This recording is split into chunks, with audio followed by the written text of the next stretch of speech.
you join me on a commute to somewhere I no longer work. Let me explain. Destination, the Top Gear test track.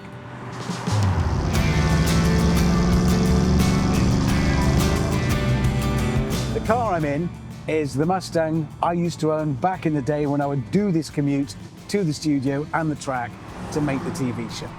The reason for doing it, well, apart from a bit of nostalgia, waiting at the track is my new Mustang. The power it now makes with its new supercharger is enormous, but I don't know the number yet. So I'm driving the old to enjoy the new at somewhere that, well, made everything I do possible. So join me on the commute. The show was just getting going when I bought this car, and it represented a huge outlay, but it felt like, well, I'm working on Top Gear now. I've always wanted to, now I am. I need a nice car, so I scratched together enough to buy this. Obviously the fuel bill was an issue, but important point, I need you to know that you, as a BBC licence payer, assuming you were a BBC licence payer 20 years ago, were not subsidising my fuel bills to get to and from the track, because like the rest of the gang, I never claimed expenses. I don't know why, it just became a sort of point of honour. We never did. So I think I was probably spending what I was earning on petrol in this. Right, it's down here. I remember this turn. Oh God, yes. I think it's down this road that on about it might have been the first studio record. We'd done rehearsals and checked out the site, driving in through that hedge. I saw the taillights of an upside down MR2 and I knew that Roland French, our then researcher, had binned it on the way to the first studio record. Oh God, I arrived here so many times, and I used to set off from my home in Gloucestershire at the time.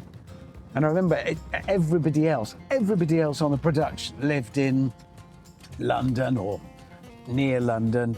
So as far as I was concerned, everybody else, this was in their back garden. I was the only one who had to travel what felt like thousands of miles to get here. And it was about a 4 or 5 hour drive from home. It's actually why I learned to fly helicopters in the end, because I discovered I could do it in 45 minutes, which meant I could see my daughters off to school and fly here, do the job, and be home same time as them. Back in the day when I was driving this, though, that really wasn't an option. I used to stay sometimes at James's house. So this would be parked outside, and then we'd both set off in our cars and drive from London down here. That was a treat, because it was nowhere near as big a commute. Oh my word, I remember this turn off this bend. God, I've driven so many cars up and down that road when we were filming them. Because we'd drive them on the track, and then we need some shots of it on the road. It'd be that corner. I've turned around in that gate a million times to go back and get a shot of the car going the other way. Wow, you must have those roads in your life that you know that you can, as you're trying to go to sleep, you can drive every corner, every turn. You'll recognize signs, trees, lay-bys, houses, landmarks. And I used to love making the trip in this Mustang. I didn't always use this. Often I was in a test car. But I'd try and use this as often as I could because it made me feel good. I felt like a small, nervous guy going to go and do this big, scary thing in front of an audience or on a racetrack. But at least here, behind this wheel in my car, I was in not just my world, but a world of my choosing, because this was my dream car. I mean, it's old, it's rattly now. It was probably rattlier back then, but I felt so good driving it. And you do driving a car like this, because a car like this, it's not about showing off wealth. It's like having a really lovely dog, a really pretty puppy, and you walk it down the high street and you know people are looking and they're going, oh, isn't that lovely? You're making their day a bit better by exercising your dog. With a car like this, I know that for people, well, for the right kind of people, it's making their morning a bit better. Look at my puppy, look. Richard loves his classic cars, and when it comes to cleaning, that means you need to take some extra care. Which means not attacking them with a pressure washer on full power. That's why we use the Nilfisk Core 150. The important bit is control. It's got 3 pressure settings, so on cars like this old Mustang, you can dial it right down. Always foam first. Let it lift the dirt so you're not dragging it across older paintwork. Use low pressure, a wide fan spray and keep your distance. Then slow, steady passes. The metal pump keeps it consistent, the hose swivels so you're not fighting it, and the 10-metre hose means that you can move around the car properly. You can easily get it everywhere.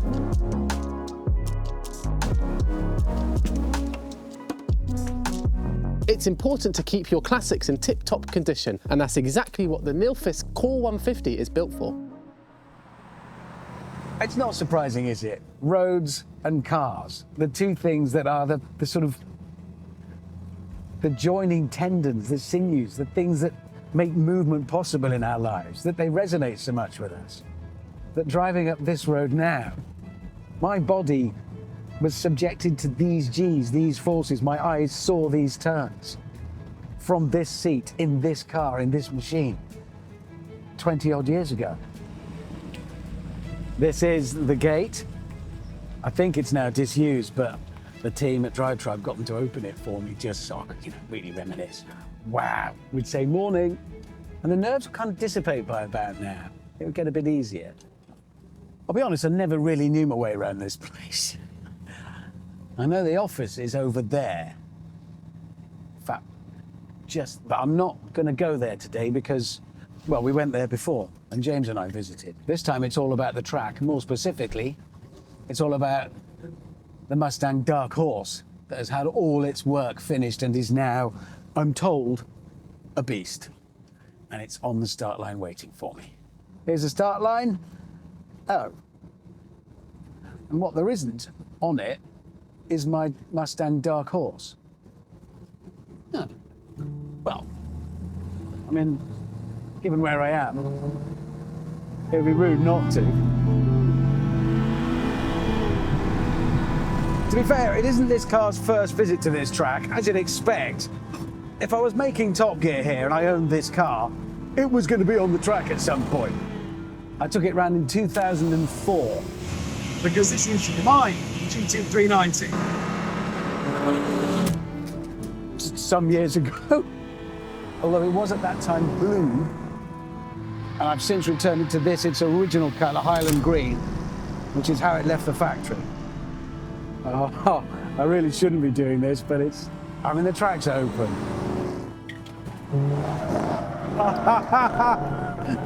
It is. It does what it says on the tin. There's something playful about a Mustang. It's not pretending to be a big, serious sports car. It's just here to brighten your day. That's all it wants to do. It likes to do the old skid. It kind of suits my level of driving. I'm not a professional racing driver. I just like to do the old skid and feel good.